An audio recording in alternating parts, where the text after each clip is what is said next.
बहुत स्वागत है आप सबका एक बार फिर से हमारे YouTube चैनल एस्ट्रो नॉलेज में।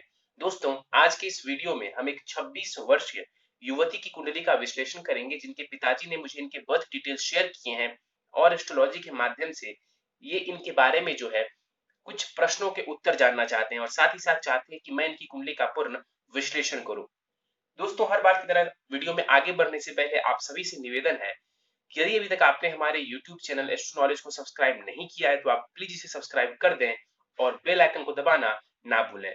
साथ ही साथ दोस्तों, यदि आप सब भी इसी प्रकार अपनी कुंडली का विश्लेषण करवाना चाहते हैं या फिर मुझसे संपर्क करना चाहते हैं तो स्क्रीन पर फ्लैश हो रहे व्हाट्सएप नंबर के ऊपर आप मुझसे संपर्क कर सकते हैं और ज्यादा जानकारी के लिए आप नीचे डिस्क्रिप्शन बॉक्स को भी चेक कर सकते हैं।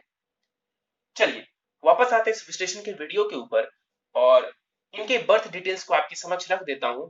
इनका जो जन्म हुआ है वो हुआ है 4 फरवरी 1994 को सुबह 9:54 महाराष्ट्र में, महाराष्ट्र के एक जिले में इनका जन्म हुआ है।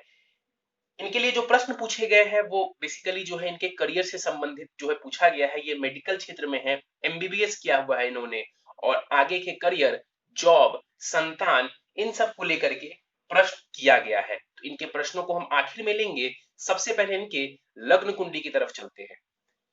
इनकी लग्न कुंडली हमारे समक्ष और वो प्रारंभ होती है 12 नंबर से। 12 नंबर यानी कि जातिका की कुंडली बन जाती है मीन लग्न की और चंद्रमा देखें तो 8 नंबर की राशि यानी कि वृश्चिक में जाकर के विराजमान है। तो ये कुंडली बनती है मीन लग्न और वृश्चिक राशि की। लग्न का मान देखें तो 18 डिग्री है यानी कि लग्न के पास बल बढ़िया माना जाएगा। लग्नेश बनते हैं गुरु, जाकर के अष्टम भाव में विराजमान है। देखिए, मीन लग्न वाले जातक या जातिकाओं के स्वभाव की बात करें तो आमतौर पर जो ऐसे लोग होते हैं वो दिल के, हृदय के बहुत अच्छे होते हैं, कोमल होते हैं, इमोशनल होते हैं। ऐसे लोग भावना प्रधान होते हैं, किसी का अहित नहीं करते। कई बार लोग इनका अहित जरूर कर देते हैं लेकिन ये सामने वाले का अहित आमतौर पर नहीं करते हैं। ईश्वर को मानने वाले होते हैं ज्यादातर लोग और देखा जाए तो ऐसे जो लोग हैं वो अध्यात्म के प्रति भी रुचि लेते हैं, क्योंकि मीन लग्न या मीन राशि जो है वो अध्यात्म को भी रिप्रेजेंट करता है, अध्यात्म को भी दर्शाता है। इनकी कुंडली को देखें तो यहाँ पर लग्नेश गुरु जाकर के कुंडली के अष्टम भाव में बैठे हैं। लग्न यानी कि शरीर और शरीर भाव का स्वामी ग्रह यदि अष्टम भाव में बैठ जाए तो ये स्वास्थ्य के लिए बहुत अच्छा नहीं माना जाता है। तीसरे भाव को हम देखते हैं। तीसरे भाव में केतु विराजमान है और 5 डिग्री का केतु यहाँ पर बैठा हुआ है। देखिए, वृषभ राशि में यहाँ पर केतु बैठे हुए हैं। वृषभ राशि में केतु को हम नीच का मानते हैं और 5 डिग्री का केतु है यहाँ पर और बलाबल करीब 25% के आसपास होगी। लेकिन तीसरे भाव में केतु या राहु या शनि ऐसे ग्रह जो हैं वो कारक भी हो जाते हैं, वो कारक भी हो जाते हैं। देखिए, केतु यहाँ पर शुक्र की राशि में बैठे हुए हैं और शुक्र कहाँ है तो वो लाभ स्थान में बैठे हुए हैं। वो लाभ स्थान में बैठे हुए हैं, केंद्र या त्रिकोण में तो नहीं है लेकिन लाभ स्थान में वो बैठे हुए हैं। तो यहाँ पर मेहनत के बाद केतु भी इस जातिका को लाभ दिलवाने वाला होगा। लेकिन चूंकि ये नीच की राशि में है तो जिस प्रकार की ये मेहनत करेंगी, जिस प्रकार का ये सामर्थ्य दिखाएंगी, उस अनुसार या उस अनुरूप इनको रिजल्ट देखने को नहीं मिल पाएगा। कई बार केतु इनको मेहनत खूब कराएगा, इनको भागदौड़ खूब कराएगा लेकिन रिजल्ट वैसा नहीं देने देगा। दृष्टि पड़ेगी केतु की सप्तम भाव के ऊपर। वैवाहिक जीवन में थोड़ी सी परेशानी अपनी दशांतर दशा में। भाग्य भाव के ऊपर इनकी दृष्टि पड़ेगी। चंद्रमा को देखेंगे, मन को थोड़ा अशांत करने का कार्य करेंगे और लाभ स्थान के ऊपर केतु की दृष्टि मेहनत के बाद लाभ दिलवाने वाला होगा। लेकिन कहीं ना कहीं चूंकि अच्छी राशि में केतु नहीं बैठे हुए हैं तो जिस प्रकार की मेहनत होगी उस प्रकार का लाभ नहीं लेने देंगे। ध्यान से देखिए तो केतु चंद्रमा को भी देख रहे हैं और सूर्य को भी देख रहे हैं। तो मन और कॉन्फिडेंस, जिसको आत्मविश्वास कहते हैं, उसको केतु ने प्रभावित किया। मन को भी प्रभावित किया और आत्मविश्वास को भी यहाँ पर केतु प्रभावित कर रहे हैं। गुरु को देख लिया जाए तो गुरु अष्टम भाव में विराजमान है। अष्टम भाव ससुराल पक्ष का होता है, अष्टम भाव आयु का होता है, अष्टम भाव सर्जरी के लिए देखते हैं, अष्टम भाव को हम गंभीर बीमारियों के लिए देखते हैं, उतार चढ़ाव के लिए भी हम अष्टम भाव को देखते हैं। चूंकि ये मेडिकल क्षेत्र में है तो यहाँ पर बैठा हुआ गुरु कई मायनों में इनको लाभ भी करवाएगा। रिसर्च के मामले में यहाँ पर गुरु लाभ करवाने वाला होगा, अध्यात्म के क्षेत्र में जाने के लिए गुरु लाभ करवाने वाला होगा इनको।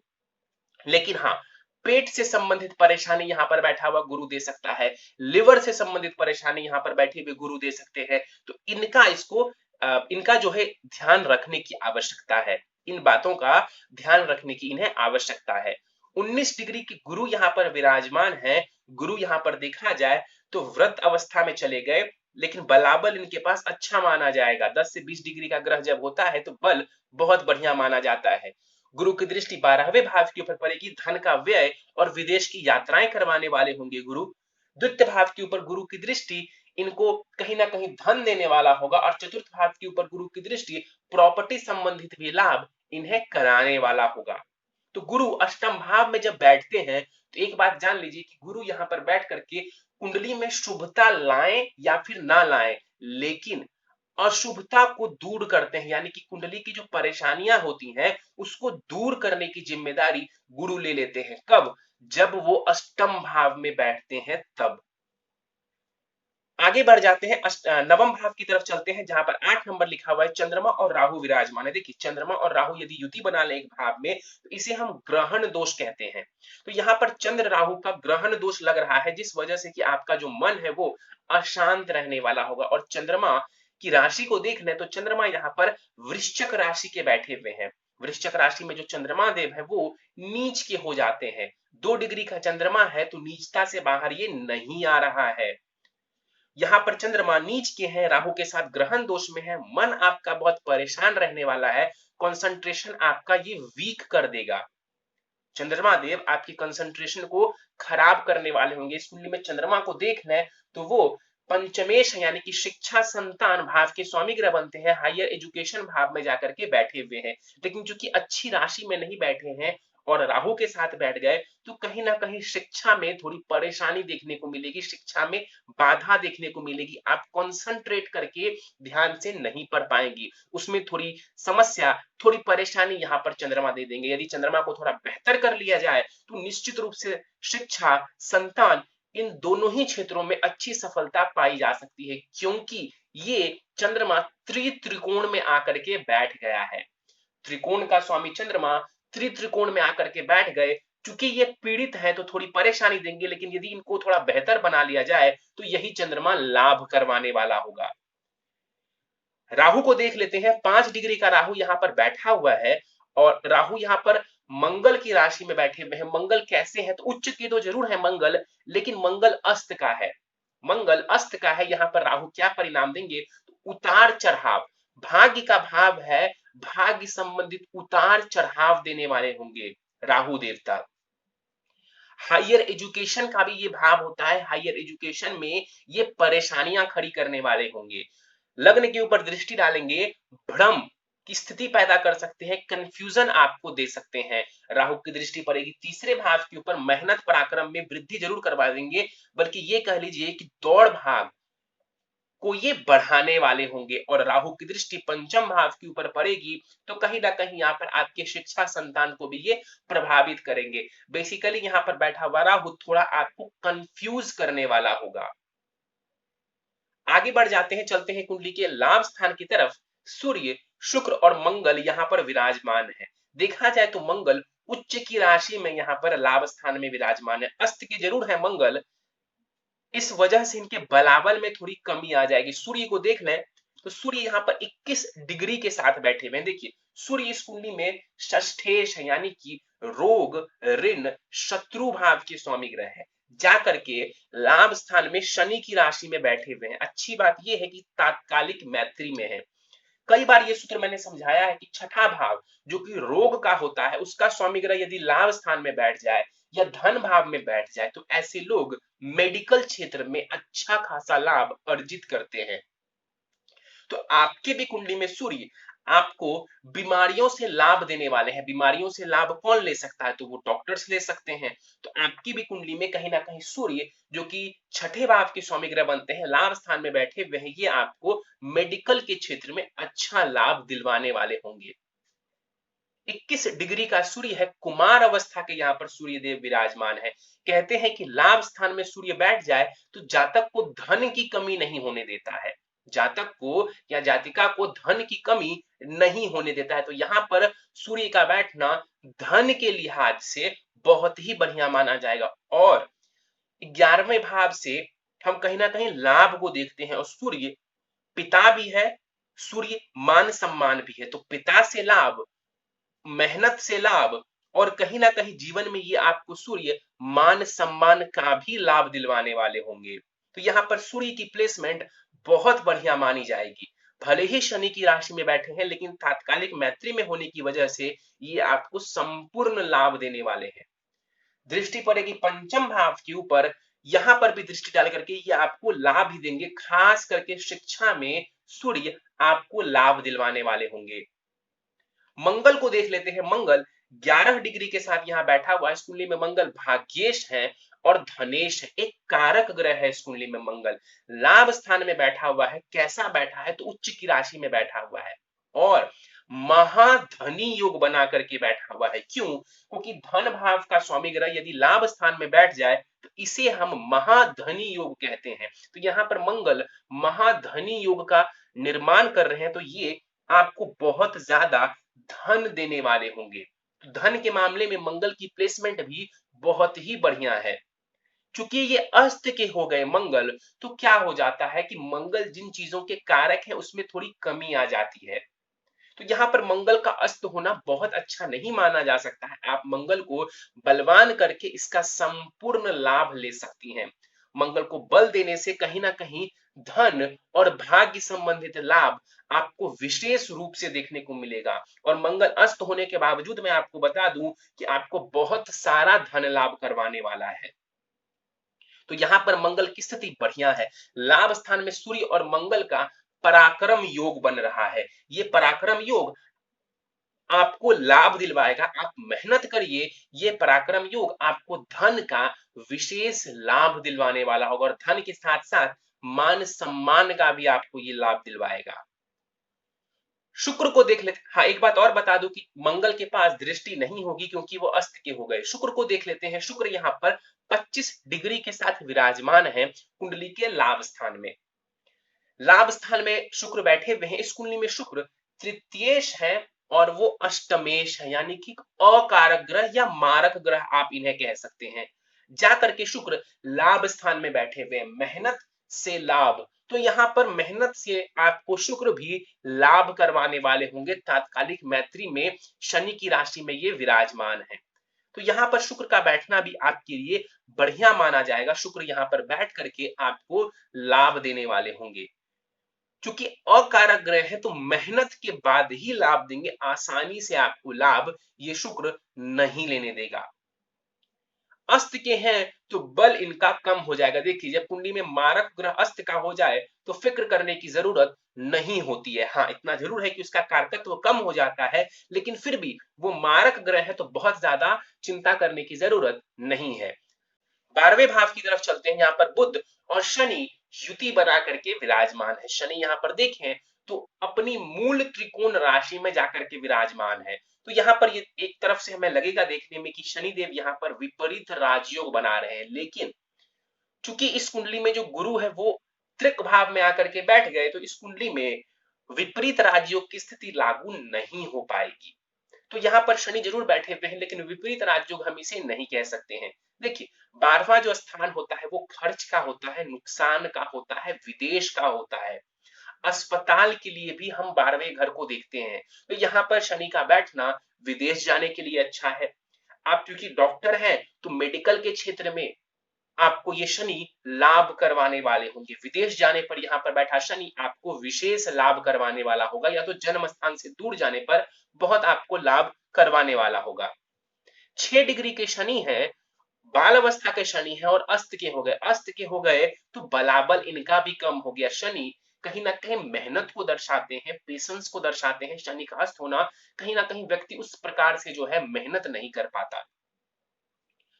यहाँ पर बैठा हुआ शनि फिर भी आपको मेडिकल के क्षेत्र में अच्छा लाभ दिलवाने वाला होगा। बुध को देख लें तो इस कुंडली में बुध सुखेश है और सप्तमेश है, यानी कि सुख भाव माता से संबंधित भी होता है चतुर्थ भाव। मकान, प्रॉपर्टी, इनके लिए देखते हैं सप्तम भाव, विवाह का, पार्टनरशिप का होता है। इसके स्वामी ग्रह बुध जाकर के विदेश भाव में बैठ गए। बुध की प्लेसमेंट भी आपको विदेश में ज्यादा लाभ करवाने वाली है। बुध की प्लेसमेंट भी मेडिकल के क्षेत्र में आपको विशेष लाभ दिलवाने वाली है। तो यहाँ पर बुध बैठ करके मेडिकल क्षेत्र में आपको अच्छा लाभ दिलवाएंगे, लेकिन इस कुंडली में बुध केंद्राधिपति दोष बना देंगे। क्यों? क्योंकि दो केंद्र घरों के स्वामी है, वो दो केंद्र घरों के स्वामी है और त्रिक भाव में जाकर के बैठ गए, तो कहीं ना कहीं केंद्राधिपति दोष यहाँ पर बुध बना देंगे। देखिए, केंद्राधिपति दोष कोई बहुत बड़ा दोष नहीं है, इतना जरूर है कि थोड़ी सी परेशानी वो देते हैं अपनी दशा अंतर दशा में, ऑब्स्ट्रक्शन क्रिएट करते हैं, बाधा खड़ी करते हैं, छोटी मोटी ही सही लेकिन बाधा खड़ी करते हैं। यहाँ पर बुध बैठे हुए हैं, 9 डिग्री के बुध हैं, यहाँ पर कुमार अवस्था के साथ विराजमान है। छठे भाव के ऊपर बुध की दृष्टि पड़ेगी, जॉब संबंधित आपको लाभ ही करवा दे रहेंगे बुध। स्किन डिजीजेस का थोड़ा सा आपको ध्यान रखने की आवश्यकता है। चलिए, ये था आपकी कुंडली में ग्रहों का विश्लेषण। एक बात इस कुंडली के लिए और देखा जाए तो सारे जो केंद्र के घर हैं वो यहाँ पर खाली है, केंद्र स्थान जो है वो यहाँ पर खाली है। कुंडली में यदि केंद्र स्थान खाली हो तो कहीं ना कहीं कुंडली थोड़ी सी कमजोर हो जाती है, कुंडली का बल थोड़ा कमजोर हो जाता है, क्योंकि केंद्र घर जो होते हैं वो कहा जाता है कि ये कुंडली की ताकत है, ये कुंडली की ताकत माने जाते हैं। तो यहाँ पर केंद्र ग्रहों का खाली होना एक छोटा सा ही सही लेकिन वीक पॉइंट जरूर बनता है। इसका असफलता या सफलता से कोई लेना देना नहीं है।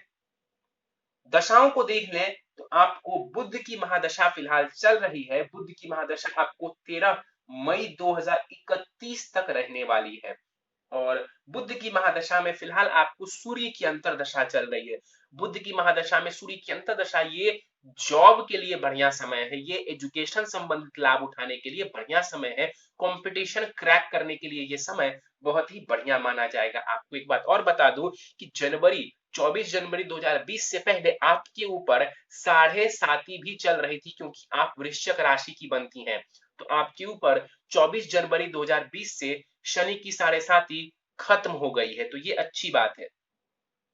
चलिए सीधे इनके प्रश्नों को ले लेते हैं। इनके लिए पूछा गया है क्या ये पीजी कंप्लीट कर पाएंगे। देखिए, पीजी या हायर एजुकेशन की बात की जाए तो वो नवम भाव से देखते हैं। नवम भाव में यहाँ पर ग्रहण दोष का बनना और मंगल का अस्त का होना वीक पॉइंट बनता है। तो मंगल को बलवान करिए, ग्रहण दोष को दूर करिए, तब जाकर के आपको पीजी करने में सफलता देखने को मिल सकती है। अदरवाइज परेशानी यहाँ पर साफ साफ नजर आ रही है। कहा गया है कि कब और किस ब्रांच में जो है ये कर सकती हैं, यानी कि एमडी करें या फिर एमएस करें, इनके लिए क्या बेहतर रहेगा। देखिए, कर्म स्थान के स्वामी ग्रह गुरु बनते हैं, जाकर के वो अष्टम भाव में बैठे हुए हैं। अष्टम भाव सर्जरी के लिए भी होता है। इनकी कुंडली में मंगल बहुत अच्छी स्थिति में है और नवमांश कुंडली में भी मंगल की स्थिति बढ़िया है। सूर्य और मंगल का यहाँ पर पराक्रम योग भी बन रहा है। आप एमएस कर सकती हैं, सर्जरी के फील्ड में जा सकती हैं, आपको लाभ देखने को मिलेगा। और सफलता कब मिलेगी? देखिए, बुध की महादशा में सूर्य की अंतरदशा चल रही है, ये कंपटीशन में सफलता पाने के लिए अभी समय अच्छा कहा जाएगा। आप कुछ जो दोष बन रहे हैं उसको दूर कर लीजिए, मंगल को बलवान कर लीजिए, सफलता मिलने के चांसेस बढ़ जाएंगे। इनके बारे में कहा गया कि प्राइवेट नौकरी या गवर्नमेंट नौकरी क्या लगने के चांसेस ज्यादा है। देखिए, सूर्य की स्थिति ठीक है, आपकी कुंडली में अच्छी स्थिति है सूर्य की, आप प्रयास करेंगी, आपको गवर्नमेंट जॉब मिल जानी चाहिए। अभी गवर्नमेंट नौकरी मिलने के चांसेस बहुत ही ज्यादा है, सरकारी नौकरी प्राप्त करने के जो चांसेस है वो अभी बहुत ही ज्यादा है। क्यों? क्योंकि बुध की महादशा में सूर्य की अंतरदशा चल रही है। तो जून 2021 तक सरकारी नौकरी प्राप्त करना चाहती है, उसके चांसेस बहुत ज्यादा है। इसके बाद पूछा गया है क्या अपना नर्सिंग होम ये खोल सकती हैं, यदि हाँ तो कब। देखिए, नर्सिंग होम अपना खोलना, इसका मतलब कहीं ना कहीं आप व्यापार की बात कर रहे हैं, बिजनेस की बात कर रहे हैं, जो कि सप्तम भाव से हम देखते हैं। बुध चूंकि 12वें घर में जाकर के बैठे हुए हैं और वो केंद्राधिपति दोष में भी है, तो मैं यही सलाह दूंगा कि अभी आपको पूरा फोकस अपनी जॉब के ऊपर करना चाहिए। आप जॉब के लिए जाइए, जॉब भाव के स्वामी ग्रह लाभ स्थान में बैठे हुए हैं, तो जॉब से आपको धन की प्राप्ति, मान सम्मान की प्राप्ति, ये सब कुछ होने वाली है। तो अभी आपको सिर्फ जॉब के लिए ही प्रयास करना चाहिए। इसके बाद इनके संतान को लेकर के पूछा गया है कि संतानें कितनी होंगी और उनका फ्यूचर कैसा होगा। देखिए सबसे पहले तो आपको बता दो कि संतान भाव का स्वामी ग्रह चंद्रमा की स्थिति बढ़िया नहीं है, तो संतान संबंधित परेशानी यहाँ पर साफ साफ नजर आ रही है। संतान होने में भी थोड़ी परेशानी देखने को मिल सकती है। तो यहाँ पर ग्रहण दोष का निवारण करवाना आपके लिए जरूरी है। ग्रहण दोष का निवारण करवा लेंगी, आपको संतान से जो है अच्छा सुख देखने को मिलेगा, क्योंकि आपके नवमांश कुंडली में चंद्रमा की स्थिति बढ़िया हो रही है। तो कहीं ना कहीं आप ग्रहण दोष का निवारण करवा लीजिए, संतान से भी अच्छा सुख देखने को मिलेगा और उनका फ्यूचर भी आपके हिसाब से देखा जाए तो बढ़िया हो जाएगा। और कितनी संतानें होंगी, आपकी कुंडली से ये देखा जाए तो करीब करीब 4 संतान होने के योग मैक्सिमम नजर आ रहे हैं। फाइनेंशियल कंडीशन कैसा रहने वाला है? फाइनेंशियल कंडीशन आपका बढ़िया रहने वाला है। फाइनेंस भाव के स्वामी ग्रह मंगल बनते हैं। मैंने बताया है कि मंगल यहाँ पर महाधनी योग बना रहे हैं, सूर्य लाभ स्थान में बैठता है तो ये भी धन देने का कार्य करता है, शुक्र भी यहाँ पर धन देने का कार्य करेंगे आपको, तो धन कमाने के लिए ये कुंडली बहुत ही बढ़िया है। वैवाहिक जीवन के बारे में पूछा गया है। देखिए विवाह भाव के स्वामी ग्रह बुध जाकर के 12वें भाव में बैठे हुए हैं और गुरु जो कि पति को दर्शाते हैं वो अष्टम भाव में बैठे हुए हैं। देखिए कहीं ना कहीं आपको प्रयास करना चाहिए कि आप अपने स्वभाव को अच्छा रखें, आप अपनी वाणी को संतुलित रखें, नहीं तो थोड़ी परेशानी देखने को आपको मिल सकती है। आपकी नवमांश कुंडली में विवाह आपका बहुत ही बढ़िया नजर आ रहा है, आपका नवमांश अच्छा खासा बलवान नजर आ रहा है, इसलिए मुझे लगता है कि आपका जो वैवाहिक जीवन है वो ओवरऑल अच्छा रहेगा। लेकिन आपका जो लग्न चार्ट है, यहाँ पर बुध और गुरु को देखते हुए यही सलाह दूंगा कि आपको इसका ध्यान रखने की आवश्यकता है, अपने वाणी का आपको ध्यान रखने की आवश्यकता है। अगला प्रश्न यही पूछा गया है इनके लिए कि ये बिना कुछ सोचे कई बार कह देती है जिससे कि परेशानी इनके लिए खड़ी हो जाती है। देखिए द्वितीय भाव जो होता है वहां से हम वाणी को देखते हैं और बुध जो है वो वाणी के कारक ग्रह है। ठीक, अब बुध जाकर के कहां बैठे हुए हैं तो नुकसान के भाव में, और मंगल जो कि वाणी भाव के स्वामी ग्रह है वो अस्त के हैं, उच्च के जरूर है लेकिन अस्त के हैं, और यहाँ पर जाकर के वो कुंडली के लाभ स्थान में सूर्य के साथ बैठे हुए हैं। इसी वजह से थोड़ी परेशानी देखने को आपको मिल रही है कि आप कई बार बिना सोचे जो है कुछ बात कह जाती है जो कि आपको नहीं कहना चाहिए। और जो व्यक्ति समझदारी से बात करते हैं या फिर सोच समझ के बात करते हैं, उनकी कुंडली को यदि आप देखेंगी तो कहीं ना कहीं चंद्रमा का भी रोल देखने को मिलेगा। यहाँ पर जो आपका चंद्रमा है वो डाउन हो रहा है, इस वजह से कई बार आप जो है अपने ऊपर आपा नहीं रख पाती हैं और सामने वाले से कुछ गलत कह बैठती हैं, तो चंद्रमा का भी इसमें रोल इन्वॉल्व है। और प्रॉपर्टी के बारे में पूछा गया है कि क्या प्रॉपर्टी अपना बना पाएंगी। मुझे ऐसा लगता है कि ये जरूर अपनी प्रॉपर्टी बना पाएंगी, लेकिन घर से दूर, जन्म स्थान से दूर जाने पर ही इन्हें ज्यादा लाभ देखने को मिलेगा। संभव हो विदेश निकल जाइए, संभव हो तो जन्म स्थान से दूर जाइए, आपको ज्यादा लाभ देखने को मिलेगा। ओवरऑल ये कुंडली बता रही है कि यदि आप जन्म स्थान से दूर जाती हैं तो आपको बहुत ज्यादा लाभ देखने को मिल जाएगा। चलिए, ये था इनकी कुंडली में ग्रहों का विश्लेषण और इनके प्रश्नों का उत्तर। उपाय पर जाने से पहले इनकी नवमांश कुंडली मेरे समक्ष है और नवमांश कुंडली इनकी 9 नंबर से प्रारंभ होती है, धनु लग्न की कुंडली बन जाती है, गुरु और मंगल स्वग्रही है, चंद्रमा स्वग्रही है, बुध की भी स्थिति बढ़िया है, शनि की भी स्थिति बढ़िया है, केतु की भी स्थिति बढ़िया है। ज्यादातर ग्रहों की स्थिति इनके नवमांश कुंडली में बढ़िया नजर आ रही है। इसका मतलब है कि इनका वैवाहिक जीवन ओवरऑल देखा जाए तो बढ़िया रहने वाला है और आने वाला समय भी इनका बढ़िया रहेगा। कुछ उपाय कर लेंगी तो स्थिति और ज्यादा बढ़िया हो जाएगी। इस कुंडली को देखा जाए तो सबसे बड़ा जो वीक पॉइंट है वो इनके भाग्य भाव में नजर आ रहा है, चंद्रमा और राहु का साथ बैठना। संतान, इनके मन, इनके स्वास्थ्य, इन सबके लिए चंद्रमा और राहु की युति नवम भाव में अच्छी नहीं कही जाएगी। सीधे उपायों के ऊपर चलते हैं। प्रथम उपाय है इनके लिए 7.25 रत्ती का मूंगा दाहिने हाथ की अनामिका उंगली में सोने अथवा तांबे की अंगूठी में जड़वा करके शुक्ल पक्ष के मंगलवार की प्रातः काल को धारण करना चाहिए। नित्य शिव चालीसा का पाठ करें, हर सोमवार शिवलिंग के ऊपर जल दूध से अभिषेक करें। राहु चंद्रमा ग्रहण दोष निवारण पूजा किसी ब्राह्मण के द्वारा आपको करवा लेनी चाहिए। नित्य ओम गंग गणपतये नमः इस मंत्र का 108 बार आपको जाप करना चाहिए और हर बुधवार गणेश जी को जाकर के दूर्वा, जिसे हम घास कहते हैं, वो अर्पित करना चाहिए उनके चरणों में। आखिरी उपाय है आपके लिए विष्णु सहस्त्र नाम का आपको पाठ करना चाहिए। नित्य नहीं कर सकती हैं तो गुरुवार की गुरुवार आपको विष्णु सहस्त्र नाम का पाठ जरूर करना चाहिए। इससे आपके जीवन की ज्यादातर परेशानियां खत्म हो जाएंगी। चलिए दोस्तों, ये था इस 26 वर्ष युवती की कुंडली का विश्लेषण। मुझे उम्मीद है कि आपको हमारा यह कुंडली विश्लेषण का वीडियो पसंद आया होगा। यदि वीडियो पसंद आया तो आप इसे लाइक करें, शेयर करें। अभी तक आपने हमारा YouTube channel astro knowledge subscribe नहीं किया है तो आप प्लीज इसे सब्सक्राइब कर दें और बेल आइकन को दबाना ना भूलें। साथ ही साथ दोस्तों, यदि आप सब इसी प्रकार अपनी कुंडली का विश्लेषण करवाना चाहते हैं या फिर मुझसे संपर्क करना चाहते हैं तो स्क्रीन पर फ्लैश हो रहे व्हाट्सएप नंबर के ऊपर आप मुझसे संपर्क कर सकते हैं और ज्यादा जानकारी के लिए आप नीचे डिस्क्रिप्शन बॉक्स को भी चेक कर सकते हैं। इस वीडियो में फिलहाल इतना ही दोस्तों, आप सभी का बहुत बहुत धन्यवाद।